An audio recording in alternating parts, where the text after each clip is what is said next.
it's recording. That's what it says it is. Yeah, okay. So I'm going to go ahead and pull up this presentation, and then we'll go from there. Oh, it's view only. Okay, I'll change that real quickly.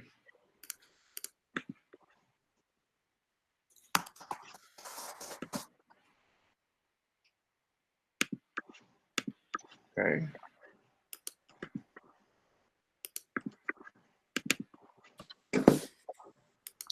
Sorry about that, guys. Best laid plans, right?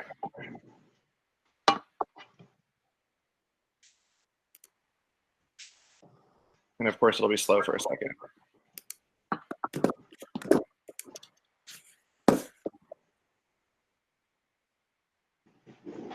Do.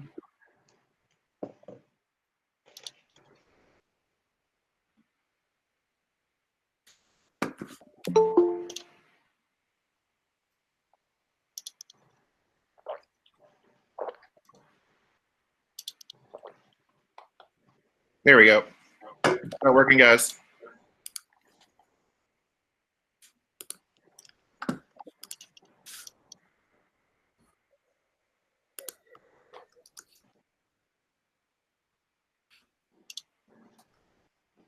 Okay, perfect. It's working. All right, so I'm going to go ahead and start this process. Like I said, I am recording, so that way everybody just knows that. So you're in this session. It's all about identifying gifted and talented students in visual and performing arts. She's changing. Actually, what I'll do, I'll just leave it like this. That way I can go back and forth to this stuff instead of actually just presenting it. So identifying gifted and talented students in visual and performing arts. My name is Brent Braun. They told us to all put our Twitter handles on there. I know that if you're going to be tweeting during the day, they wanted you to use the hashtag giftedJCPS. So just make sure that if that's something that you want to do or that you do regularly, just to make sure that you use that. They want to get it trending throughout Louisville, so we'll see. Also, make sure that this is just some custodial stuff, I guess I should say. For both of the for all the sessions, all the blocks each day, you only have to attend 2 of the 3 sessions. You'll get 2 credit hours per time block, and so they realized that you probably wouldn't want to sit down for 6 hours of PD in one day. So there's that gift for everybody. So make sure that you attend to. I know that this afternoon the major speaker is Colin Seal. So make sure you go to that one along with one of the other 2 sessions this afternoon. I'm going to come back and go to that one myself. So just look through everything. I'll be presenting us also at the same time the next 2 days. So just make sure that if you're interested in coming back, then you can, sorry, one second, that you can come back on those 2 days as well. So there's that part. Also, just as somebody mentioned, if you wanted to, if you want to make sure to go ahead and mute your cameras, mute your microphones just to make sure that we don't get any background noise, that'd be perfect. So thanks so much. All right, so if you look at the, here's Cynthia, I'm going to put the document back in the, if you click on the Google Doc that I just posted in the chat, you should be able to find the sign-in sheet. It's on the first or second slide, so just don't forget to sign in there. So just some quick introductions. I'm Brent Braun. I'm starting my 17th year in JCPS. I have taught a lot of different things throughout my time in the classroom. All 16 years, sorry, have been at PRP High School. I've taught, next year I'll be teaching AP Psych and Theater and Yearbook. I also direct the school musical and the play. Last year came off of teaching AP World History, so I'm certified in Social Studies and English. Just finished my EDS in Administration. I did my gifted endorsement, 3-4 years ago. And then I'm starting my EDD in the fall. So apparently I can't get enough of school because I just keep going back for more. The joy of teaching, right? So I am a huge musical theater nerd, so I'll try not to put too many references in here, but there might be some, I don't remember. And then in the chat really quickly, if you could just let everybody know who you are and then what school you work in really quickly.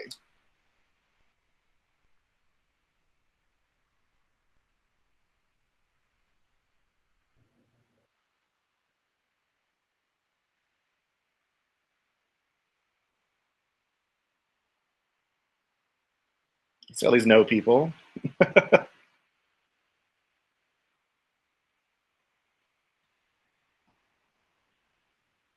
All right, perfect. Oh, hey, Kathy, how are you?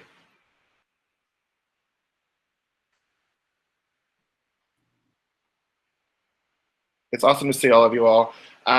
It's I know this is one of those areas in JCPS that we don't really have a lot of representation in terms of gifted and talented, and it's good to see a lot of people here hoping to increase those numbers. And we'll talk about the numbers in a little while. And for those of you that have already started looking through the PowerPoint presentation, hey Demetra,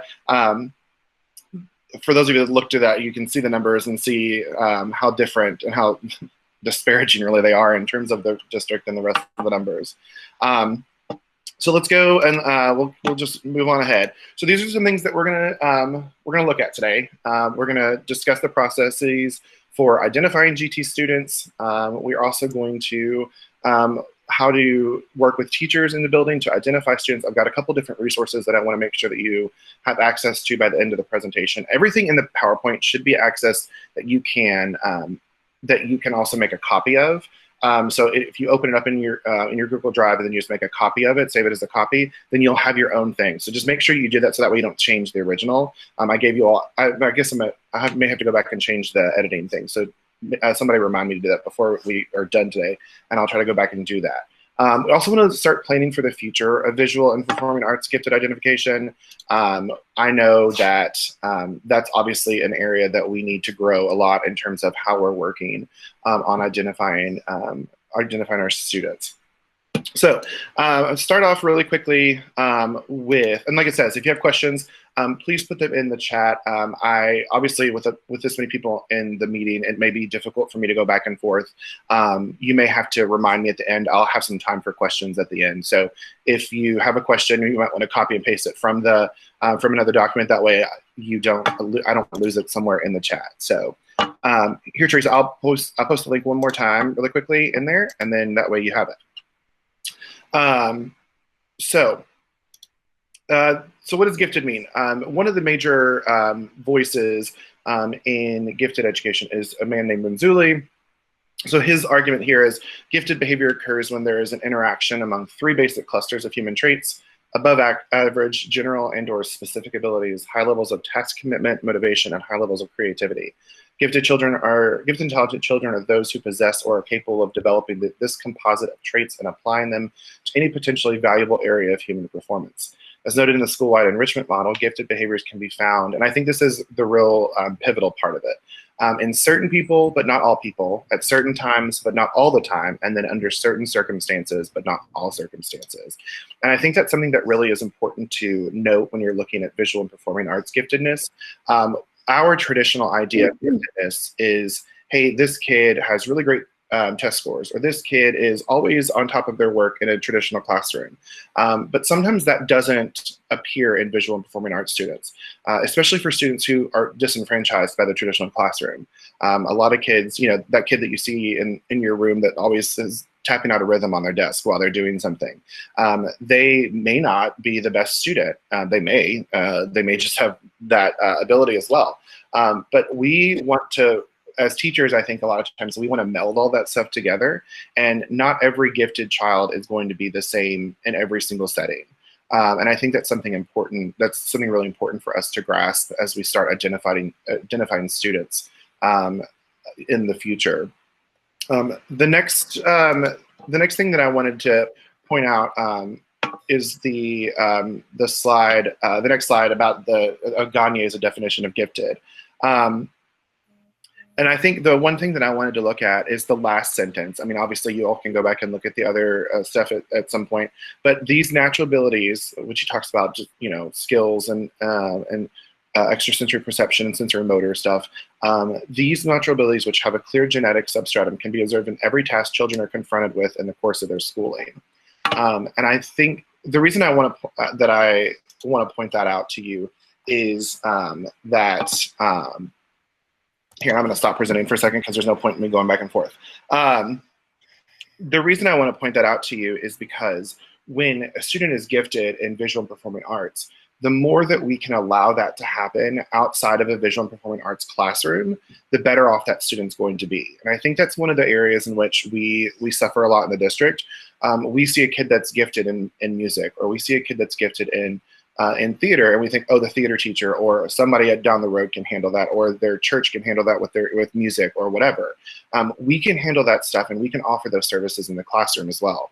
It's going to look different for a lot of educators.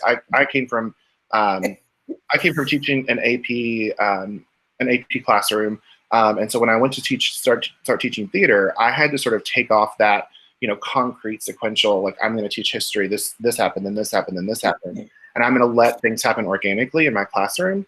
And that was really difficult, going back and forth between those, wearing those different hats during a day.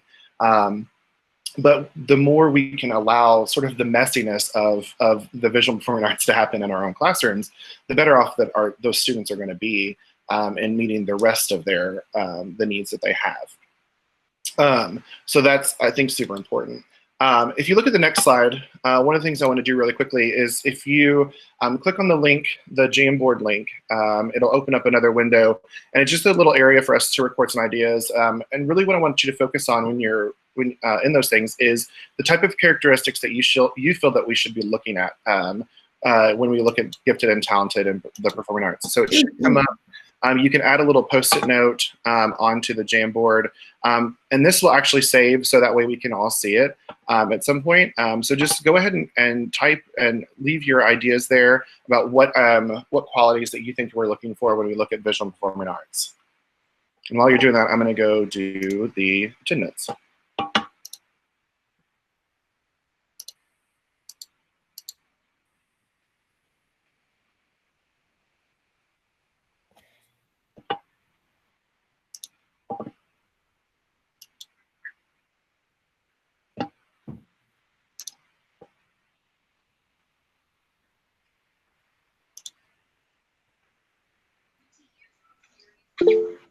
The Jamboard is only view only. Oh, God. I love technology. It's those things that you think you've done perfectly, and then you're like, never mind. There we go. For sure, for sure. There we go. Hopefully it's done now. This is a whole new world for me, so.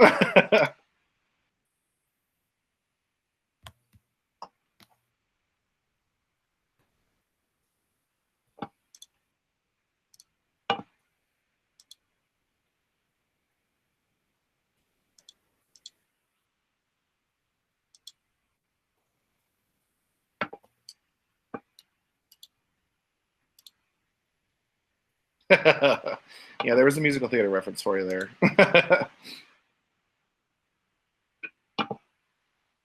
Oh, of course. I didn't know that there was a limit on those, Ellen. So whenever you put your ideas on there, guys, then I guess come off of the page, and then other people can add their ideas. So if you go, if you're on the Jamboard, if you just go over, yeah, there's a post-it note little emblem. You can put a sticky note on the page. Perfect. These are all good things to figure out because I've done a Jamboard in most of my presentations, so that way I know what I'm looking at when I come back. If you registered, I'm going to do attendance on here, so don't worry about signing in on that sheet. So I just have to copy and paste everybody.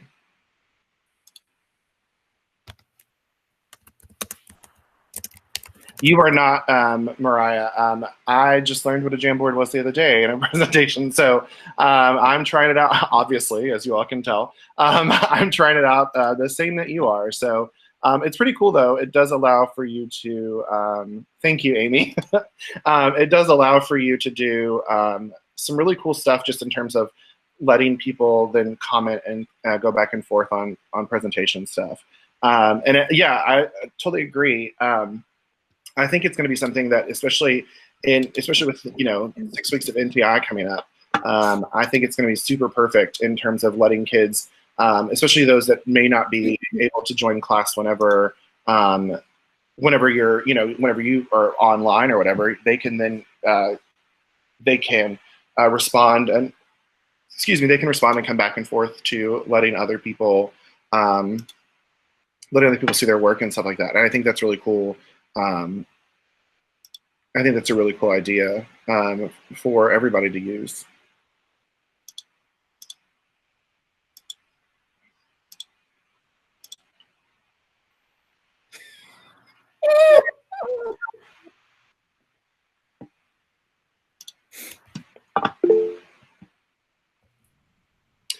Maria, if you go into, it's actually an extension you can download on Google Chrome. So you just go to Google Chrome and type in Jamboard Extension, and then it'll give you the option to add those. And it's just like your Google Classroom. It's just like your Google Drive, but you will be able to save those things into your Google Drive, and then you can access it later. So everybody that's commented on here, I can actually then also take this and then save an image of it, so that way I can put it into other presentations. So just looking through here really quickly, just some stuff that people have posted about.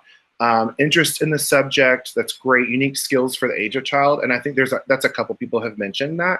I think that's super important with when it comes to gifted and talented in visual performing arts. If you see a kid working and they're able to draw, especially in visual art, if they're able to draw a human face. I'm 38 years old and I still can't draw a human face. And so, but the ability to draw a human face and able to, give that detail when they're drawing, I think is important.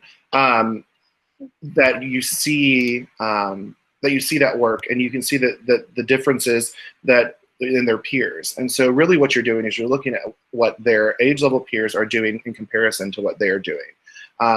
It's not going to be something that and this is the hard part, and I'll say this over and over again about visual and performing arts and giftedness, it's not going to be necessarily quantitative. It's not going to be as if you can just sit down and say, well, this is exactly what a gifted and talented student looks like in every situation. Every visual art gifted student looks like this. Every theater student looks like this. There's going to be a lot of variance in that, which is problematic, I think, especially considering that we tend to look at gifted and talented as just intellectual. That's hard for us. We've got to take those preconceived notions out of the discussion because it's not helpful to anybody when it comes to the arts. The arts are subjective, and so for one person, it's going to look different than the next person, and that's the difficult part about identifying students, is that it's going to look different, and that can be messy and it can be frustrating as the teacher. For those of you that teach in an arts classroom, you know what I'm talking about. Just when you see that in a kid, that's something that's different, or something that is. I don't want to say that's off, because it's not necessarily off, but see that something that is different, that this student has some sort of ability. And Amy, you hit the nail on the head with that one. The idea that people want us to prove gifted. I have huge problems with some of the proving that people are gifted. It's because it is subjective. I'll show you some of the forms that the district has created. I'm not a huge fan of them, which is why one of the things I want to talk about before we leave today is the next steps for this, because we do need our own way to do this stuff. And I think that that's something that we're going to have to work hard to do. And like I said, it's going to take hard work, and it's going to take a lot of time, which I think sometimes people think it's going to be an easy. The sign-in walk-in sheet, it's throughout the presentation. So if you have the presentation open, you can find it. It's actually on the slide that we're looking at right now. That it's there. But if you need help, just let me know at some point. The next thing that I'll look at, and I'm going to share this actually right now, just because I want to make sure that everyone's looking at that. One second. Okay, is this slide here about the VPA gifted numbers in Kentucky? And so if you look really quickly on both sides, I got this from the 2018-19 KDE data reports. And I know obviously this comes from before, obviously there was a huge push last year to identify students outside of the general intellectual fields. And so this does not include those numbers. But when you look at the district's numbers versus the state numbers, you know, the state has 94,000 students that are listed as gifted and talented. Of those, 13,000 are visual and performing arts gifted and talented. For JCPS, we have 11,000 of those 94, and only 703 of those are VPA. If you look at those numbers, visual art 184, dance is 69, drama is 167, and music is 283. So kudos to the music departments throughout the district. You're doing the best in terms of identifying students, and I think that probably has a lot to do with the fact that there are, in most elementary schools, there are at least some sort of music program. For those of us that teach theater or dance, there's very few elementary schools that have those programs, and so there'd be no way that most people wouldn't have known that that those were there. So that's one place that we have to work on. I know in talking to LeBron before she moved on to the Grace James Academy, I had sat down with LeBron and Natalie Schmidt and a teacher from Westport. And we talked about the numbers. And there was a lot of teachers that were identified, or sorry, a lot of students that were identified there were a lot of students that were identified as gifted and talented in visual and performing arts throughout the district, but now we have to offer services to those students. Not that that's a bad thing, I'm not saying that, but those services have to be offered. That, you know, having that gifted student services profile then says, hey, this student is gifted in visual art, we need to make sure that's used in the classroom. That's what my next 2 days of sessions are. They are focused more on middle school and high school. So those of you that are elementary school, I'm sorry about that part, but I'm more familiar with middle and high school, so that's where that comes from. But that's something that we have to look at as a district. And I think those numbers kind of speak for themselves. You know, we have what, 25% of the state's students in our classrooms, and we definitely do not have 25% of the numbers in terms of those gifted and talented numbers, if all things were considered equal. The next thing, and I'll probably take over and present for everything, for a couple things as we go along, just so that I can make sure that we're on the same page about some stuff. The next couple of things are just some practical stuff that we can look at together. This is what we need in order to identify a student. The first thing that you're gonna need are parent forms. I've attached both of these forms here, and it's a parent letter. This is a notification to parents, and I don't think that there's anything specific in this in terms of it's from my school, so I'm just gonna make sure really quickly before. You should be able to make a copy of this for yourself. If not, or you can share it, download it to your drive. It's just a generic letter. It's a district level generic letter about, hey, we're going to be doing this. If your child's determined to be gifted, then we'll reach out to you biannually with the gifted student service plan. And this is their way, because you do have to have something in their file that says it's okay for you to code them as gifted and talented. So that's to cover that basis on it. Then there's also this district permission form. Both of those forms, what I usually do is just attach the letter on the front of that, send it home to the student, or mail it for those of you that are in elementary school, and then have those come back to you, so that way you can then have someone in the building code the student as gifted and talented. So those are super important to have. What I usually do is just make a file folder for each kid, and just practicalities, so that way whenever you get things, you can put them in there. The other things that they want, and this is where things get a little bit messy, they want evidence that the student has either won awards, like if you notice here, the audition or demonstration of talent. The audition is kind of a weird aspect to me, simply because you can audition and not really be great. You can and not be gifted in something. Having an audition doesn't necessarily mean that you're gifted and talented. If so, I'm super gifted and talented in a lot of things. But that's not necessarily, it needs to be, I guess it would have to be like a successful audition, or say, you know, they audition and they get the lead role in something. Maybe that would be a great way to put it. or they participate in a talent show in the building and they win. That could potentially be something that you could look at. Otherwise, it's, the audition's problematic. The next is letters of recommendation from a specialist in the area of identification. This could be great, like say the student is involved in dance classes outside of school, or say that they're taking vocal lessons. That's a great way to get somebody else. Say you're not super comfortable talking about dance or music or whatever. You could get that letter of recommendation. Say they're in private lessons. That would be a great thing to put into the file.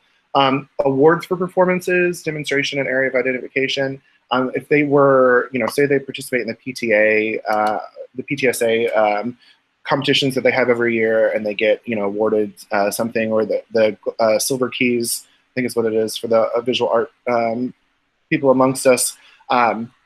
Say they present for that, they turn something in for that, and they get an award as the teacher, of record or as the teacher in those situations, you would then have that award and print something out, put that in their file. That's enough to serve as this is an award they got for that. So that would be perfect. And the next thing is a portfolio of visual performing arts ability. Obviously, with the visual art, that's a little bit easier because you can take a picture of something or what have you. With the other art forms, it would have to be videos or videos or YouTube videos or whatever that you would just have links to. It doesn't necessarily mean that you have to have direct access to it at all times. It just means that you can present that. Say if you were audited. I do know a couple years ago, it was when Latanya was still the supervisor of gifted and talented. Our building, they audited a couple of different student records in our building just to because the state was just doing that throughout. And we had to present all the paperwork to them. And so we just had to here's what we had. This is the stuff that we're using. This is how we identified these students. And then that was enough. So it wasn't, we didn't have we had access to the videos. We sent them the link. I don't know if they ever watched them, but they knew that we had access to it so that we could then justify why the student was gifted and talented. I don't know that they watched it and thought, well, this doesn't look that great to me. That was never indicated to me, but we passed that audit, so all was good, in my opinion. We were able to avoid any problems. So that's something important to have. You always want to make sure that you have that documentation in the student's VZ, so you can give it to your records clerk and put it in there, or you can have a file folder if you're or even a Google Drive that you have all the gifted stuff in there if there ever was a question. The next thing that we'll look at, and again, this is one of those things, there's the walk-in sign-ins if you need to click on that. The next thing are those jot downs, and this is where things get problematic for me.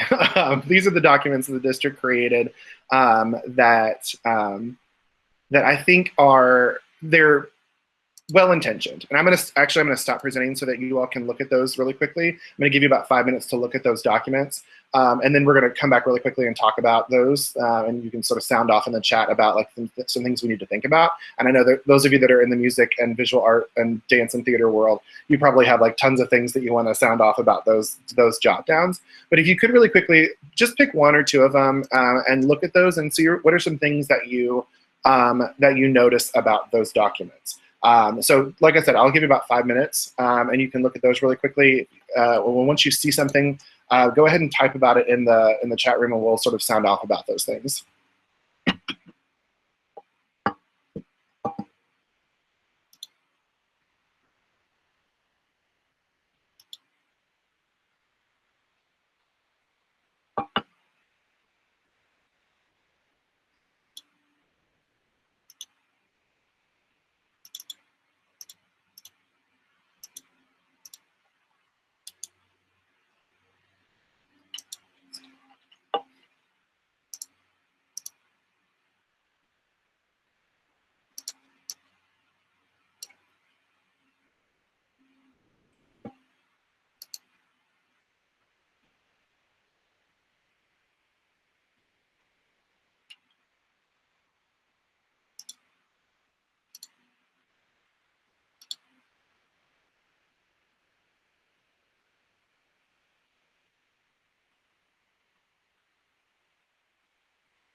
I'm looking back through the questions while you are looking at things.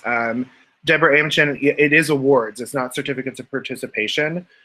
So that is one thing to make sure. It's not just, hey, they were in this thing. Now, the only thing I would say, the only caveat to that I'll say is if they were involved in, if they were involved in all-state choir, a certificate of participation for that would be perfect, because then, you know, obviously they've auditioned to get into that, and it's a exclusive type of thing. So anything like all-state band, choir, orchestra, even Louisville Youth Choir, orchestra, band, that kind of thing, that would be an okay for participation, but otherwise it needs to be an award.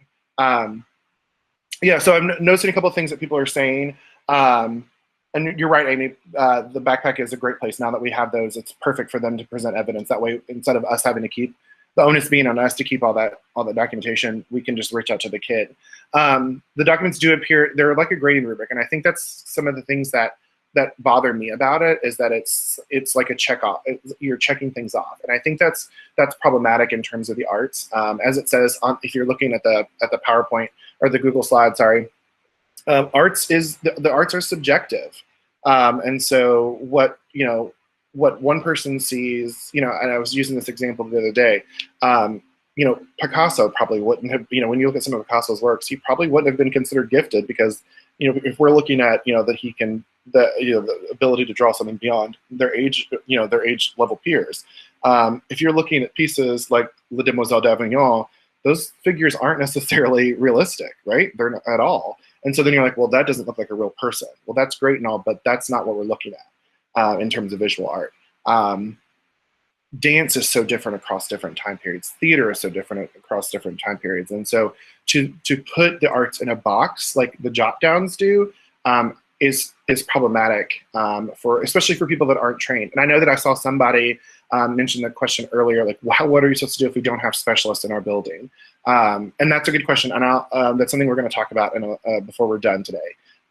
Just because I want to start that process of how do we get that out there. Let's see. The theater drop-down box, yeah, seems very simplistic and is not going through more tech theater interests, and that's true. One of the things I was talking about yesterday with my boyfriend, he comes from an architecture background. Most visual artists, when you're looking at visual art, you're thinking of drawing figures. Well, that design element of architecture is also a gifted area. So if you have a student that's, if you have them building something and they're designing this building and it looks amazing, like that's architecture, that's visual art. If they are creating posters that are really vivid and they're really eye-catching, that's graphic design, also part of visual art. And there's things that we don't like. Cinematography. I know the bane of our existence right now in education is TikTok.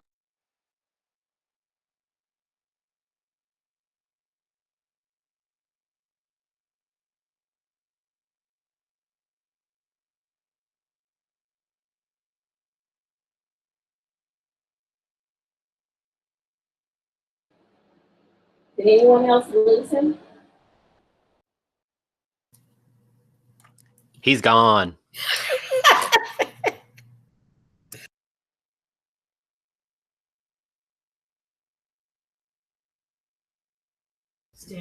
I wonder if he knows he's gone. He'll come back.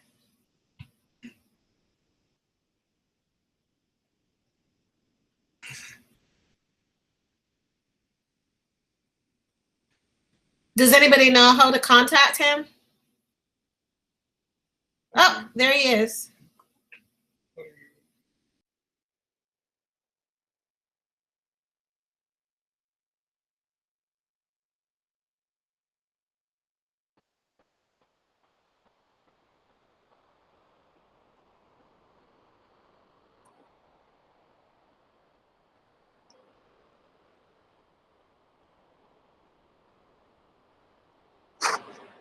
Did he go away again?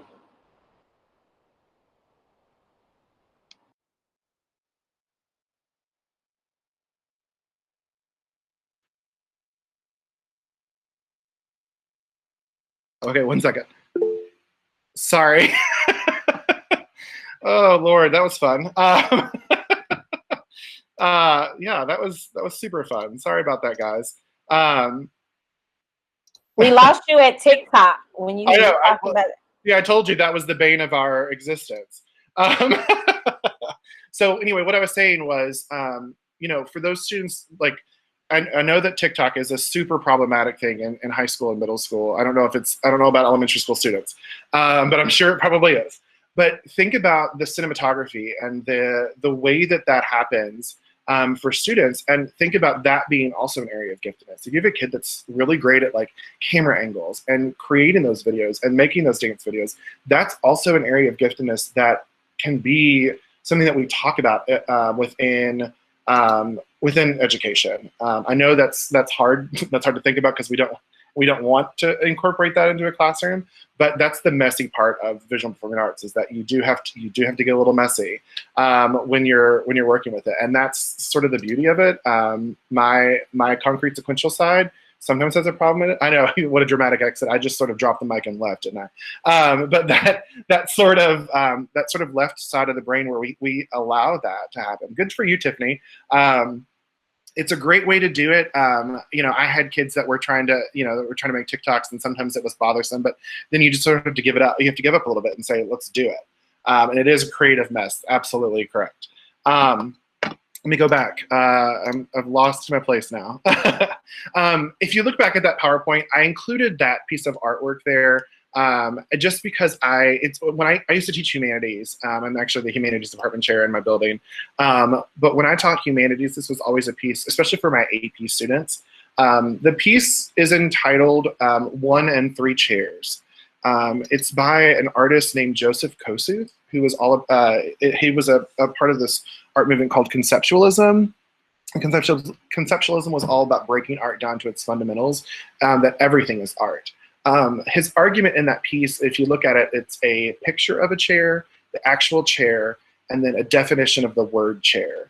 And his argument that those 3 elements, yes, it's one chair, but they're all 3 different types of chairs. And that a definition of the word chair doesn't change the chairiness of the chair. That always drove my advanced program students crazy, because they were very like, well, that doesn't sound right. The definition of a chair isn't a chair. And it's like, well, yeah, it is, because it's a word and we understand it as a chair. And that's the subjectiveness. My advanced program students would always say, well, I could do that. Well, that's great that you could do that, especially when looking at Mondrian or Jackson Pollock. I could do that. Well, but did you? Are you doing those things? Are you creating that stuff? And I think that's something that, as a teacher, we have to have those conversations with students and with those around us that are in the field. So the next thing that we're going to look at is something that I'm actually going to present and then walk through with you all, just because I think it's going to be helpful to look at. Hopefully, I won't lose you all this time again. You know. So when you look at this next slide, the teacher recommendation Google form, like I said, you're welcome to use this just to make a copy of it for yourself. So I'm going to go ahead and click on that and sort of walk you through it. It's a Google form that I created based off of the not only the creativity things that the district already had, but then some of the things that I added for my own building. This is how I actually organized whenever we went through as a building and identified students in the visual and performing arts. And so if you just sort of go through, you know, teacher's name, that way it's all on here, the student's name. Sometimes you make sure that when you do, and I should have put this on there, it needs to be their name as it appears at Infinite Campus, because that was always a problem for me. If a kid went by something different, and then I would have to like search for them, and if they have a common last name, then it became a whole issue. The next thing is what area. And so what I did was, we have musical theater classes as well in our building, and so I included all of those things in there. So band, orchestra, musical theater, dance, visual art, theater, and vocal music. That way everything was covered in that. What special strengths in your art form have you observed? Does the student have any needs caused by the giftedness? Has the student been involved with visual performing arts in or out of school? Has the student won any awards? And then also provide a brief description. For the teachers that had access to those award statements, then I had them upload a copy of it there. That way it was all in the file. That will load directly to your Google Drive. That way you would have access to it. And then any other information for the GT Identification Committee. I'm not sure what your all's committees look like. Our committee isn't really a committee. It's just kind of like whoever wants to help. So I think that would be super useful in terms of you all having access to that. And like I said, you're more than welcome to have that and then send it out to your faculty. The great thing about that is that when somebody submits to it, it automatically it'll obviously, for those of you that done forms, you know this, but all those forms are there and present, and you can actually either, if you want to, you can print them out. You could also just create a PDF of them and then save them into a separate digital folder. It's all that stuff is already there. That way you don't have to physically, as a teacher, those of you that have to write recommendations all the time, the benefit there is like the teachers can type stuff as opposed to having to write something down on a piece of paper. Most of the district's papers are all handwritten things. And so that's always frustrating because then it's like, you're having to write, if you have 10 kids that are gifted, you're having to write all of those at one time. This is at least a time you can just type it and then submit it electronically. It also gives the ability for teachers that are outside of maybe the arts classroom, the ability to do that, because I think the questions are a little bit, they're not so specific that you don't know what's going on if you don't have an arts background. So that's, that can be helpful for any, if they're noticing something in the regular classroom, like, hey, this kid really has something, like this is different. Also, I think somebody mentioned this earlier about students that have IEPs or that are in special needs classrooms. Those students, that's what we call 2E, they're twice exceptional. Those students also need to be identified. We need to be able to offer those services to students that are in a non-traditional school setting, because the arts are, they're therapeutic, they're all those things. And so if we can connect with a kid on an artistic level or a level of music, that's a perfect way to that gateway into the next thing. Let's then use that to say, well, how can you incorporate music into your English class, into your math class, or what have you? And I think that's a great way to think about it. We have a couple of kids in our building. Actually, a kid 2 years, I think it was 2 years ago, one of our special needs kids was the artist for the Kentucky Derby Festival poster, Kamel Ford. And he was super, super artistic throughout high school and had done a bunch of stuff in our building. And so it was really great for our students to see that ability, even our students in the special needs classroom, to see that ability and how that was celebrated both inside and outside the building. And I think that can be really, really impactful for the whole building. Crystal, I saw your question about the ideas for this at the elementary level. It is frustrating that we're only, the students aren't being identified until middle or high school. And I think that that's problematic. And I think a lot of it comes back to a question that I had earlier about the building level people that were proficient in those fields. I don't think we have, at the elementary school level, we have a lot of people that are proficient in that stuff. And so that becomes problematic. I know I'm running out of time, so I'm going to go through, I'm almost done. So this last slide on the where do we go from here, there's a video that's attached to that. It's about, I think it's about in North Carolina. For those of you that have gone through the gifted training, LeBron showed it last time. And it's about a school in North Carolina, or a district in North Carolina, that has music and, it's band, orchestra, vocal music, people come together, specialists come together, and then students come and audition. They also have visual art. So students come with a portfolio, and then these experts then sit down with them and help identify students as gifted and talented. That's sort of my dream idea of what we could do in the district to take that onus off of elementary schools, which are already kind of strapped for time and strapped for resources, and have something like that available. I'd love for you to watch that at some point. Like I said, that's going to be available on the sessions so that you can do that stuff. We don't need to watch it right now. It's like a 3 to 5 minute video, so it's not a huge deal.